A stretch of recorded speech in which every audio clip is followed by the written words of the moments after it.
요즘 이런 생각 안 해보셨어요? 왜 우리 시대에 가장 똑똑하고 가장 재능이 있다는 젊은이들이 오히려 깊은 절망에 빠지는 걸까요? 오늘 바로 이 무거운 질문의 한가운데로 한번 들어가 보려고 합니다. 사실 이 질문 그냥 나온 게 아니죠. 카이스트 같은 정말 최고의 명문대에서 계속해서 들려오는 안타까운 소식들이 있잖아요. 도대체 왜 가장 똑똑한 두뇌들이 모인 곳에서 이런 비극이 반복되는 걸까요? 네, 바로 이 지점이 오늘 우리가 함께 파헤쳐볼 문제의 핵심입니다. 자, 그럼 원인이 뭘까요? 흔히 생각하는 공부 스트레스, 치열한 경쟁? 원문 저자는 그게 아니라고 딱 잘라 말합니다.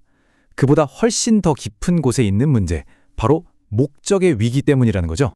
목적의 위기라? 이게 대체 무슨 뜻일까요? 지금부터 한번 자세히 들여다보겠습니다.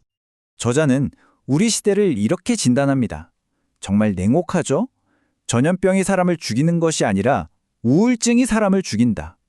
그러니까 예전에는 전염병처럼 눈에 보이는 위협이 무서웠다면 이젠 우리 마음속에서 조용히 자라나는 그 우울과 절망이 우리를 죽음으로 내모는 가장 무서운 적이 됐다는 겁니다.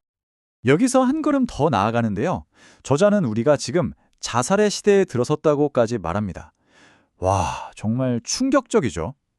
외부의 적이 아니라 자기 자신이 스스로를 파괴하는 시대라니 정말 섬뜩한 경고가 아닐 수 없습니다. 근데 여기서 정말 흥미로운 포인트가 나와요. 이 우울증이라는 게 모두에게 똑같이 찾아오는 게 아니라는 겁니다. 저자의 분석을 보면요. 몸으로 땀 흘려 일하는 사람들보다 오히려 내 삶의 의미는 뭘까? 이렇게 깊이 고민하고 지적으로 살아가려는 사람들한테 훨씬 더 치명적이라는 거예요. 와, 이거 정말 아이러니하지 않나요? 이게 대체 뭘 의미하는 걸까요? 자, 그렇다면 왜 하필이면 수재, 그러니까 소위 천재라고 불리는 이 똑똑한 사람들이 이런 절망에 가장 약한 모습을 보이는 걸까요? 지금부터 그 수수께끼를 하나씩 풀어보겠습니다. 여러분, 한번 생각해 보세요.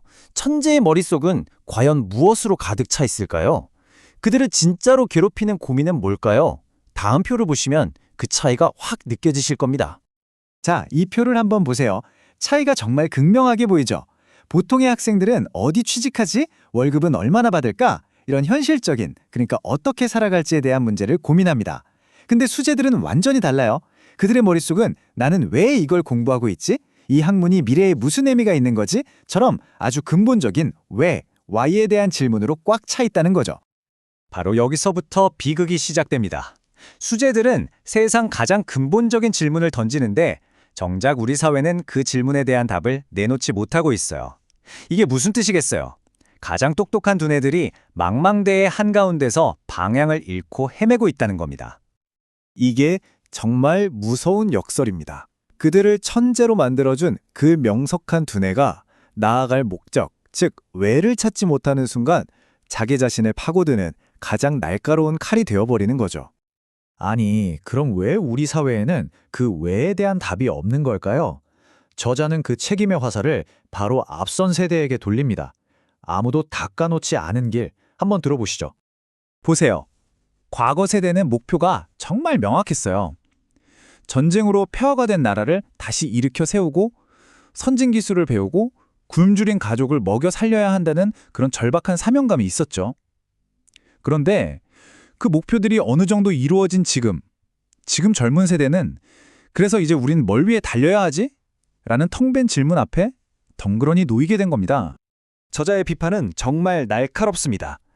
대통령도 이름난 석학도 존경받는 종교 지도자도 그 누구 하나 젊은 세대를 위해서 새로운 비전, 새로운 길을 제시하지 못했다는 거예요. 정말 통렬한 지적이죠. 그 결과가 바로 이겁니다. 최고의 인재들은 방향을 잃고 헤매고 뚜렷한 목표도 없는데 압박감만 계속 쌓여가는 거죠. 기성세대의 지혜와 젊은 세대의 열정을 이어주는 다리가 말 그대로 뚝 끊어져 버린 겁니다. 자, 그럼 이 절망적인 상황에서 그냥 주저앉아야만 하는 걸까요? 다행히도 이 분석은 여기서 끝나지 않습니다. 이렇게 어두운 진단을 내리는 걸로 끝나는 게 아니라 저자가 제시하는 희망의 메시지가 있거든요. 자, 이제 그 이야기로 한번 떠나가 보시죠.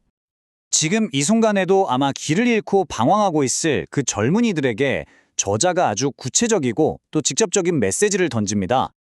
그 조언이 놀라울 만큼 간단하고 명쾌합니다. 첫째, 지금 당장 당신 눈앞에 있는 그 일에 집중해라.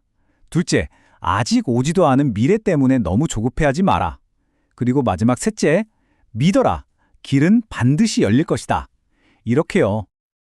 그리고 저자는 새로운 희망의 증거로 진정한 멘토가 곧 나타날 거라고 말합니다. 그냥 지식만 가르쳐주는 교수가 아니고요. 1대1로 곁에서 힘이 되어주고 나아갈 길을 함께 비춰주는 그런 인생의 안내자 말이에요. 심지어 그 시점까지 아주 구체적으로 제시합니다. 바로 앞으로 2, 3년 안에 우리가 그토록 기다리던 새로운 리더와 멘토들이 등장할 거라는 예측이에요. 희망이 생각보다 아주 가까이에 와 있다는 신호겠죠? 그러니까 이걸 꼭 기억해야 합니다. 이게 바로 저자가 우리에게 전하는 마지막 약속이거든요. 여러분이 지금 겪고 있는 이 모든 방황과 고통, 그거 절대 헛된 게 아닙니다. 오히려 미래 대한민국의 제2의 도약을 이끌어갈 바로 당신이 필수적인 존재가 되기 위한 가장 소중한 준비 과정이라는 겁니다. 자, 마지막으로 이 질문 하나를 던지면서 마무리하겠습니다. 만약 길이 닦여 있지 않다면 그 길을 낼 삽은 이제 누가 들어야 할까요? 이 질문은 비단 젊은 세대뿐만 아니라 이 시대를 살아가는 우리 모두에게 자신의 역할이 무엇인지 깊이 생각해 보게 만드는 것 같습니다.